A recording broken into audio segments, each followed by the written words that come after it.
The very important topic now 10th कोरेशन। अगर मैं आपके एनसीईआरटी के हिसाब से जाता हूं तो नाउ देखो दिस तो now corrosion is an oxidation reaction.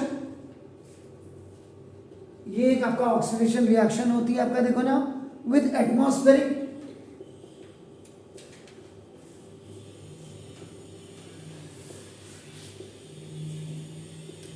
Oxygen in the presence of water. Water की प्रेजेंस में आपका देखो ना, on the surface of on the surface of metal। Metal तो सिल्वर भी हो सकता है, मेटल तो एयू भी हो सकता है, मेटल आपका निकल भी हो सकता है, metal is also the copper आपका नाम। लेकिन प्रॉपर एक मेटल की अगर if we talk about that आपका नाम, तो ये आपका बेसिकली आयरन है आपका। तो दिस अब इसका मतलब देखो, आयरन कोरोड्स मोर रेपिडली या मोर क्विकली, आप कह सकते हैं more quickly than most of the other transition metals to form an iron oxide। इसका मतलब कोरोजन ऑफ आयरन, आयरन का मतलब Fe, और इसको रस्टिंग कहते, देखो रस्टिंग ऑफ आयरन, Fe लिखते हुए देखो, iron is accelerated in the presence of, किसकी प्रेजेंस में होता है ये आपका बताइए, water, air and presence of short solutions भी कभी कभी होता है आपका। ये आपका एनसीईआरटी की जो हेल्पिंग बुक्स हैं वो कहती है। अब इसमें सबसे पहले ये देखिए आपका ट्रांजिशन एलिमेंट, आपका ट्रांजिशन मेटल्स है। तो ट्रांजिशन मेटल्स बेसिकली आपका ना देखो, दिस द हैवी मेटल्स होते हैं, और ये आपका 21, 22, 23, 24, 25, 26, 27, 28, 29 आपका 30। सुंदर सा टीवी खरीदा मैंने, फिर क्यों निकला कॉपर जिंक। फिर क्यों निकला, फिर क्यों निकला, फिर क्यों, देखो क्यों निकला, कहां से होगा, फिर क्यों निकला कॉपर जिंक। तो कॉपर यहां होगा, निकला यहां होगा, देखो ये यहां होगा, ये आपका फिर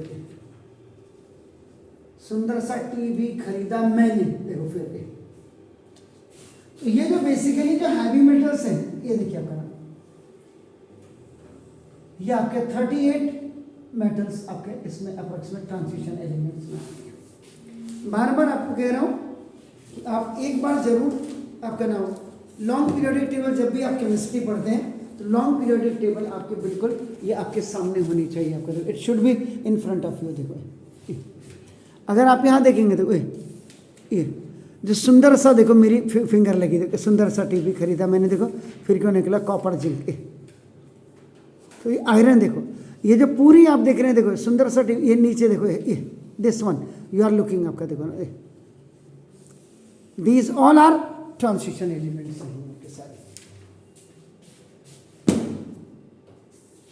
अब ये थी आपकी कोरिजन आपके अकॉर्डिंग टू आपका जो एनसीईआरटी है।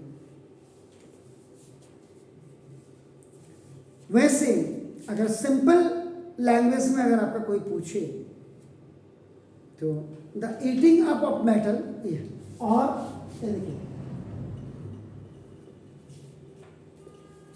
The eating up of metal, या metals by the action of air, moisture on chemical, देखो सच एज एन एसिड, अगर आप एसिड की बात करते हैं, on their surface is called, ये आपका एक्चुअल में एक और रीजन है। अब आप देखो यहां क्या क्लियर होना है और यहां क्या क्लियर होना है।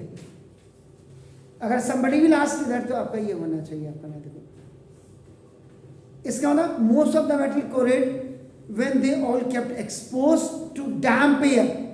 कई बार आपका देखो बच्चे को यही पता नहीं, केमिस्ट्री पढ़ने गए हैं तो डैम्प एयर का मतलब बेसिकली मॉइस्ट एयर आपका नाम होगा। इसका मतलब iron metal corrodes when kept in the damp air, moisture जब होता है फॉर ए कंसिडरेबल टाइम, यानी कि आज आपने कढ़ाई, लोहे की कढ़ाई आप खरीद के लाए, या आयरन का कोई भी आपका यूटेंसिल आप लेकर के आए, पॉट्स पैन लेकर के आए, और आप कह रहे नहीं शाम तक उसमें हम जो पानी भर देते हैं उसमें और हवा उसको लगी रही है, वो आपका नहीं। Rusting is a long process, ये 1 दिन में, 2 दिन में, 3 दिन में, 4 दिन में आपका डिपेंड करता है, आपका याद रखिएगा आपका नाम देखो जैसे। इसका मतलब व्हेन आयरन इज आपका नाम kept in a damp air for a considerable time, then red, देखो रेड ब्राउन फ्लेकी सब्सटेंस, ये देखो आपका कॉल्ड रस्ट, ये देखो आपका नाम is form on the surface. अब रस्ट कैसा होता है, हाउ इज रस्ट, आपने कहते रस्ट क्या है, तो रस्ट इज सॉफ्ट, बहुत सॉफ्ट होता है आपका, देखो ना पोरस, एंड इट ग्रेजुअली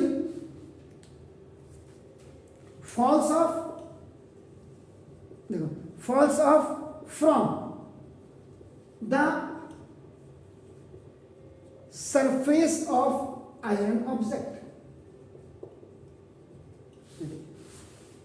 तो इसका मतलब corrosion of iron is a continuous process which ultimately eats up the whole iron objects. आप किसी भी रेलवे जंक्शन में चले जाएंगे, प्लेटफॉर्म पे, you will see that train निकल रही है, अगल बगल में कई पटरियां जो है जिसमें ट्रेन नहीं चलते हैं, खराब पड़ी हुई है। इट मीन्स आपका क्या हो गया, the corrosion of metal is highly undesirable process. A large amount of metal is lost every year because of corrosion. So in general, more reactive is a metal is, the more readily आपका it corrodes. तो the corrosion of iron, तो इसका मतलब simple, the देखो corrosion of iron, Fe को मैंने iron is called rusting. अगर कोई आपको बिल्कुल सिंपल लैंग्वेज में कहता है, this is the very small definition of rusting. ये हो गया। तो रस्टिंग ऑफ आयरन का मतलब क्या होगा, ये आपका डैम्प एयर वाटर आपका कंसिडर टाइम के साथ बना। अब कई बार क्या होता है कि एग्जामिनर आपको पूछ लेता है, रस्ट इज मेनली आपका देखो ये क्या होता है, हाइड्रेटेड वाटर ऑफ क्रिस्टलाइजेशन। अगर आपको याद होगा, इफ यू रिमेंबर दैट, तो आपका hydrated iron third oxide. Iron third oxide क्या होता है, Fe2O3, ये देखिए आपका नाम। और हाइड्रेटेड का मतलब पानी है, तो नंबर ऑफ वाटर मॉलिक्यूल्स को आप इसको मिला देंगे, तो दिस इज आपका रस्टिंग आपका नाम। तो हाइड्रेटेड आयरन थर्ड ऑक्साइड जो है, ये आपका क्या है, दिस इज द रस्टिंग। ये रस्ट है आपका, याद रखिएगा आपका नाम देखा से। तो कभी कभी ये generally it's depend upon the water molecules. अब आप एक बूंद डालेंगे हवा में रखे तो हो सकता नहीं हो आपका ना देखो। तो रस्ट आपका क्या है, it is red brown in colour. अब इसमें सबसे पहले जो और दूसरी बात आती है आपका ना कंडीशन। कंडीशन आपका ना this the necessary for the rusting of iron. Iron को मैंने F लिख दिया। तो इसके लिए सबसे पहले what is the main thing, presence of आपका देखना प्रेजेंस ऑफ एयर, यानी कि आपका क्या होगा, ऑक्सीजन की जरूरत होगी। And another thing is presence of water. ये पानी से नहीं, आपका मॉइस्चर से भी आपका ना you can get it. Damp air इसीलिए आपने लिखा था आपका ना देखा था। ये आपका हो गया। तो damp air alone supplies both the things. कई बार होता है व्हाट इज डैम्प एयर, जो हम डैम्प एयर की बात कर रहे हैं, damp air, what is damp air, तो damp air alone supplies both the things. ये both the things, what are the both the things, this the air and water. ये दोनों ही आपको डैम्प एयर से मिल जाएगा आपका ना देखा था। रिक्वायर्ड फॉर द रस्टिंग हो गया। तो ये पहले आपको बिल्कुल क्लियर हो जाना चाहिए ना। और बाकी तो ये आप पहले इसको कर लीजिए।